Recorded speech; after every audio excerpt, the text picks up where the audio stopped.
누군가 5월은 잔인한 달이다라고 했던 것 같습니다. 지난 18일은 저 멀리 남쪽 빛고울 광주에서 우리 민족사의 6.25 이후 최악의 비극적 사건이 우리 군인에 의해 발발한 지 40년이 되는 날이었습니다. 이 날을 추모하며 기념하기 위해 대통령을 비롯한 각부 요인들과 당시 희생당하신 영령들의 유족들이 함께하는 대규모 추모 행사가 당시 최대의 사상자를 낳게 하였던 전라남도 도청 건물이 위치하고 있었던 바로 그 현장에서 매우 엄숙하고 숙연한 분위기에서 열렸습니다. 불행 중 다행히도 오래전에 광주 사태로 명명되었던 부정적 의미의 명칭이 민주항쟁으로 변경 불리워지게 되어 민주주의를 위해 숭고히 목숨을 바친 영령들과 그들의 가족들의 다소나마 위로와 명예가 회복되었다라는 점에 매우 다행스럽게 생각하고 있습니다. 이 불행한 사건은 당시 극소수의 정권의 눈이 먼 정치 군인들의 짜여진 각본에 의해 어린이를 포함한 무고한 수천에서 수만 명의 우리 국민이 국군의 총칼에 목숨을 잃게 되었다는 점에 통탄하지 않을 수 없었다라고 하는 점을 지적하지 않을 수 없습니다. 세월은 흘러 40여 년이 지난 지금에서도 일부 몰지각한 극소수의 인간들에 의해 광주 민주항쟁이 불손한 폭도들과 북한에서 투입된 무장 공비들의 소행으로 그 책임과 원인이 있었다라고 주장하며 더욱더 가슴을 치며 붕괴하지 않을 수 없다는 점을 강조하고 싶습니다. 이제 정부는 철저히 그날의 진상을 역사 앞에 낱낱이 밝혀 다시는 우리 역사에 그와 같은 치욕적 사건이 발생되지 않도록 해야 될 것으로 생각합니다. 끝으로 당시 희생당하신 영령과 그분들의 가족의 심심한 조의와 위로의 마음을 전하고 싶습니다. 여러분 안녕하십니까? 최목의 알랑가몰라 TV 오늘 그 17번째 방송을 시작해 보겠습니다. 네, 오늘 방송의 주제는요, 지난 그 2회에 걸쳐 방송해 드렸던 요람에서 무덤까지라고 하는 그 주제의 내용이 있는데요. 오늘 그 세 번째 시리즈로 동일한 주제로 말씀을 드려보도록 하겠습니다. 인간은 누구나 자신이 만들어 놓은 인생의 철로가 있다라고 하는 말씀을 드렸고요. 나라고 하는 그 나의 개체는 그 철로 위에서 내가 만들어 놓은 이미 형성되어진 그 철로 위에서 달리게 되어 있다라고 하는 말씀을 드렸습니다. 그리고 그 철로의 주 재료는 특별히 어린 유년기 시절에 겪었던 경험들이 내 기억 속에 굳게 자리를 잡게 된다라고 하는 말씀을 드렸고요. 그러한 내용으로서는 어린 시절에 그 뼈아픈 상처가 되었던 그런 그 안 좋은 그 기억들이 주류를 이루고 있는데요. 어찌 보면 그 인생의 철로는 좋은 추억보다는 그 안 좋았던 상처가 되었고 마음에 커다란 그 아픔이 되었던 그러한 어떤 기억들, 그러한 어떠한 외부적 어떤 충격들, 막 이런 것들이 주로 내 인생의 철로가 되어진다라고 하는 점에 매우 그 좀 뭐라고 그럴까요? 안타깝다 이렇게 생각을 해 볼 수가 있겠습니다. 뿐만 아니라 그 지속적 그 아동 폭력에 시달렸던지 그 공포감에 어린 시절에 늘 그런 걸 느끼고 성장했던지요. 혹은 그 아버지로부터 폭력을 당하는 어머니를 보고 자란 자녀들, 특별히 그 어린이는요. 유년기에 있던 그 아동들은 부모가 심하게 그 다투고 싸우는 그런 모습을 볼 때에 전장에 나가 있는 병사가 바로 옆에 있는 병사가 적군의 그 총탄을 맞고 피를 흘리고 있는 피를 흘리면서 죽어가는 그런 충격적 그러한 정도의 어떠한 그 강도의 그 충격을 어린 자녀는 느낀다고 합니다. 상당히 심각하죠. 부모는 대수롭지 않게 감정이 북받쳐서 쉽게 이렇게 가정 트러블이 있지만 그거를 바라보고 있는 자녀들은 그와 같은 엄청난 그 충격에 빠지게 된다라고 하는 점을 우리는 참 주의 깊게 인식해야 될 거라고 생각이 되고요. 뿐만 아니라 지속적인 어떤 폭언을 당한다든가 폭행을 당한다든가 혹은 감금을 당한 그런 경험이 있다든지요. 또 어린 여자아이 같은 경우에는 어린 시절에 그 아동 그 성폭행을 당한 그런 경험이 있다든가 그로 인해서 그 이성에 대한 아주 그 부정적 시각이 각인이 되어버리는 그런 경우들도 있고요. 부모가 그런 싸우는 모습을 자주 보고 자는 자녀들도 역시 이성에 대한 앞으로 이제 결혼 생활에서 가정을 이끌어 나가야 되는데 그런 경우에 순탄치 못하는 과거의 부모의 그런 그 아픈 그런 기억들이 결국은 자신의 삶 가운데서도 그런 것이 다시 이렇게 재현이 되면서 순탄치 못하는 그런 그 또 가정을 이루게 된다, 답습하게 된다라고 하는 그런 안타까운 그 사실입니다, 현상입니다. 또 어떤 경우에는 이제 당사자가 아무런 그 생각 없이 무심코 던진 한마디가 그거를 당하는 그 당사자의 입장에서는 하나의 비수와 같이 이제 뇌리에 꽂혀버리는 그 어떤 커다란 충격을 받게 되는 이제 그런 경우도 있어서 이제 그런 것들이 결국은 내 인생에 커다란 그 정말 확고부동한 그 철로가 되어서 영원히 거칠 수 없는 트라우마로 작용되는 경우가 있다라고 하는 점입니다. 이렇게 말씀을 드리니까 어떤 분들은 그러면 그게 그 운명론적 그 이야기가 아니냐라고 그 이해하시는 분도 있을 거라고 생각이 되는데요. 제가 볼 때는 제가 지금 이 설명드리는 이런 부분은 그 운명론과는 좀 차이가 있습니다. 운명론은 이미 내가 태어나기 이전에 어떠한 내 삶과 내 인생이 결정되어져서 태어난다라고 하는 것이죠. 소위 사주라든가 팔자를 얘기하시는 분들을 보면은 내가 태어나는 그 날과 시와 이런 것들을 종합해서 당신은 당신의 인생은 이렇게 가야 된다라고 하는 그런 이야기를 우리가 많이 듣게 되는데 그것과 다르게 지금 제가 설명드리는 이 부분은 어찌 보면 이제 태어난 이후에 유년기 시절에 어린 아동기 시절에 경험했던 그 후천적 요인이 주된 이유가 된다라고 하는 점에서 운명론과는 좀 차이가 있다라고 하는 말씀을 드립니다. 어린 시절에는요.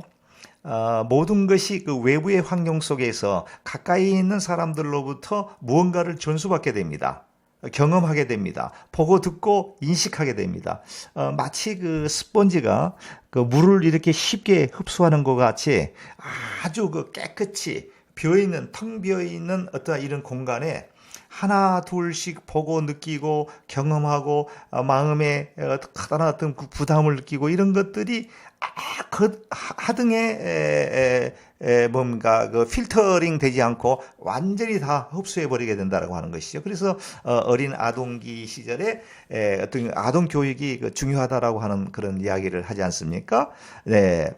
눈으로 보고 목격했던 많은 것들이 내 인생의 전인격적 삶을 유도해 버리게 된다라고 하는 점입니다. 한번 이렇게 우리의 뇌신경에 어떠한 이러한 그 전체적인 이런 그 경험과 기억들이 고착화돼 버리면 이것을 고치는 것은 거의 불가능할 정도로 어렵다고 합니다. 평생 동안 안고 살아가야 된다고 하는 것이죠. 마치 이런 것은 여러분들 우리 물리 시간에 배웠듯이 그 관성의 법칙이라고 하는 게 있지 않습니까?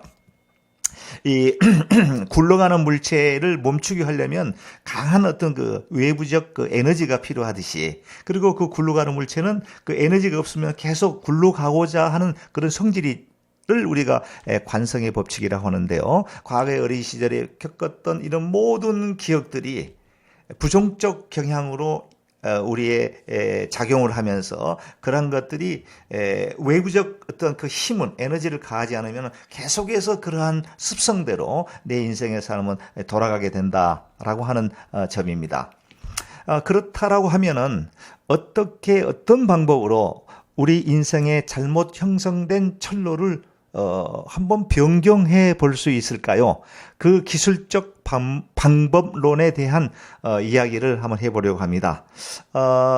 우리가 자전거를 처음 배울 때를 생각하면 좋겠습니다. 한번 올라타서 바로 단번에 터득한 사람은 흔치 않습니다. 수도 없이 넘어지고 일어나고 또 넘어지고 일어서기를 반복하다 보면 나도 모르는 사이에 자전거를 안전하게 아주 멋있게 타고 있는 모습을 발견할 수 있는데요. 그렇습니다. 시도하고 넘어졌다고 해서 포기해서는 안 됩니다. 계속해서 시도하고 또 시도하고 또 넘어지고 또 시도하고 또 넘어지고, 그러다 보면 결국은 마지막에는 나의 잘못된 내 인생관과 내 인생의 철로가 이제 좋은 방향으로, 성공적 삶의 방향으로 변경될 수 있다라고 하는 점입니다. 그렇기 때문에 여러분들 이제 어떤 목표를 설정해 놓고 그 목표를 실행에 옮길 때 혹시라도 좌절되거나 혹은 그것이 잘못되어질 때 쉽게 포기하거나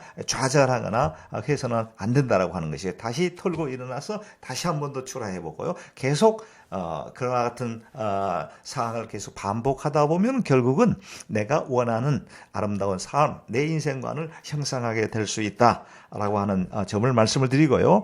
그렇다면은 그 방법론에 대한 기술적 부분에 대해서 좀 더 구체적으로 말씀을 좀 드려보겠는데요. 첫째는 나의 모습을 먼저 발견하는 것이 첫째 해야 될 가장 중요한 요소입니다. 내 모습을 발견하는 것이죠.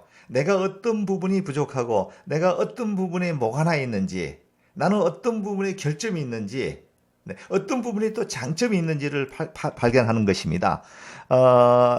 어떤 경우에는 내가 내 자신을 가장 잘 알고 있는 것처럼 우리는 잘못 오해하지만 사실 그렇지 않습니다. 내가 내 자신을 잘 모르고 있을 때가 너무도 많습니다. 어리석습니다.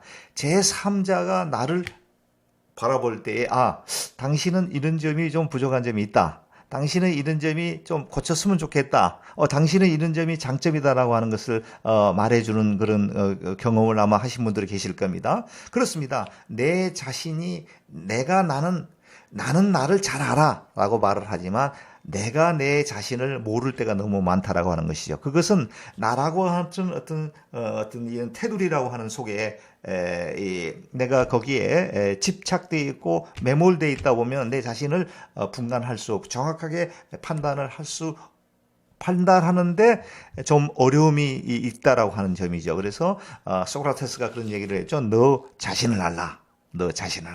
네, 먼저 내 자신을 파악하는 것이 중요합니다. 내가 어떤 점에 좀 부족한 부분이 있는지, 내가 어떤 부분이 좀 고쳤으면 좋은 부분인지, 내가 어떤 부분에 있어서 이 사람들과 이제 릴레이션십을 갖게 되는데 이런 부분이 너무 취약하다. 네.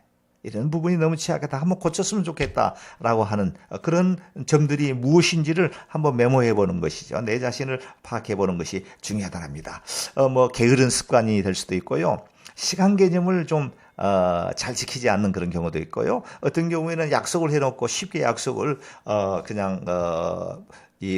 지키지 않는 그런 경우도 있을 거고요. 또 내가 원치 않게 어떤 실수를 했을 때에 그 실수를 쉽게 받아들이려고 하지 않고 그냥 남의 탓으로 돌려버린다든가, 상대의 탓으로 돌린다든가, 이런 것들 있지 않습니까?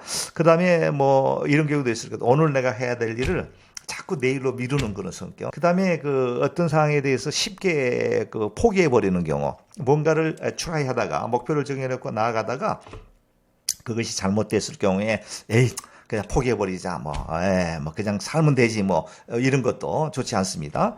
그 다음에 과식으로 인해서 건강에 심각한 문제를 이제 갖는 그런 경우들이 있는데요. 이거 참 이 폭식하는 거 참 고치기 힘들죠.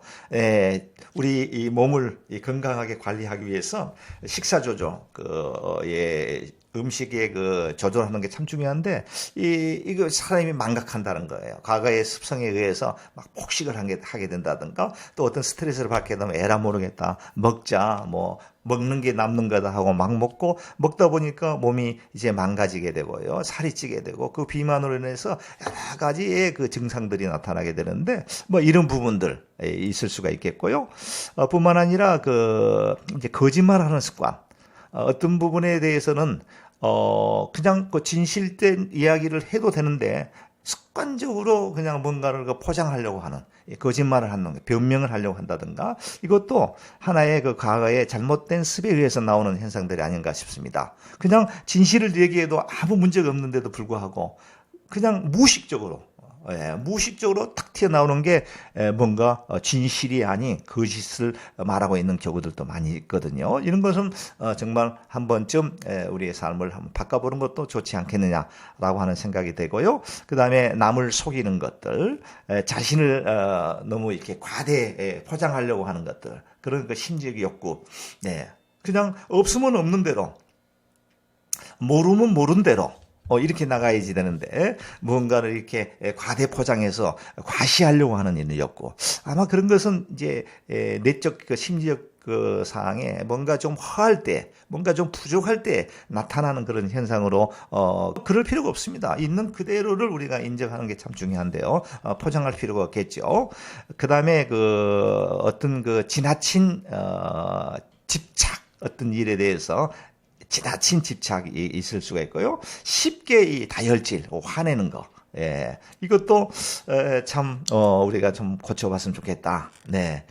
저도 상당히 이제 이런 부분에 대해서 좀 취약한데요. 쉽게 화를 내는 거.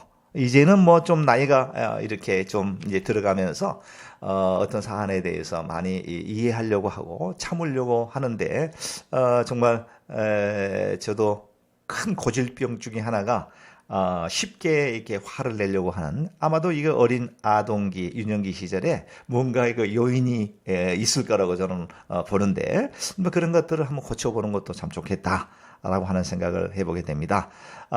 또 뿐만 아니라 지나칠 정도로 열등의식을 느낀다는 거예요. 그냥 매사에 그냥 미안하다. 내가 그냥 잘못했다.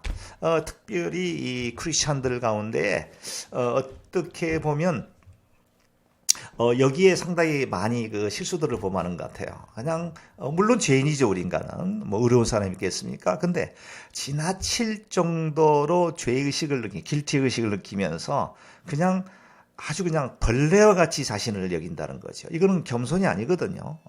겸손은 그런 게 아닙니다.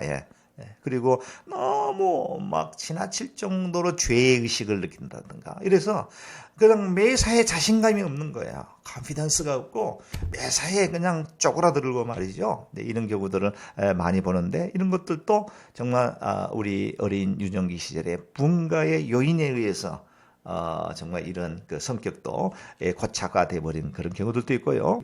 매사에 그 비판적인 경우, 좀 더 감사하고 좀 더 그 긍정적으로 희망적으로 이렇게 볼 수도 있는데 매사에 비관적이고 비판적이고 그냥 그냥 그 싸우려고 달라드는 이런 경우 성격 이것도 상당히 그 어린 시절에 뭔가 요인이 있을까라고 이렇게 보고요.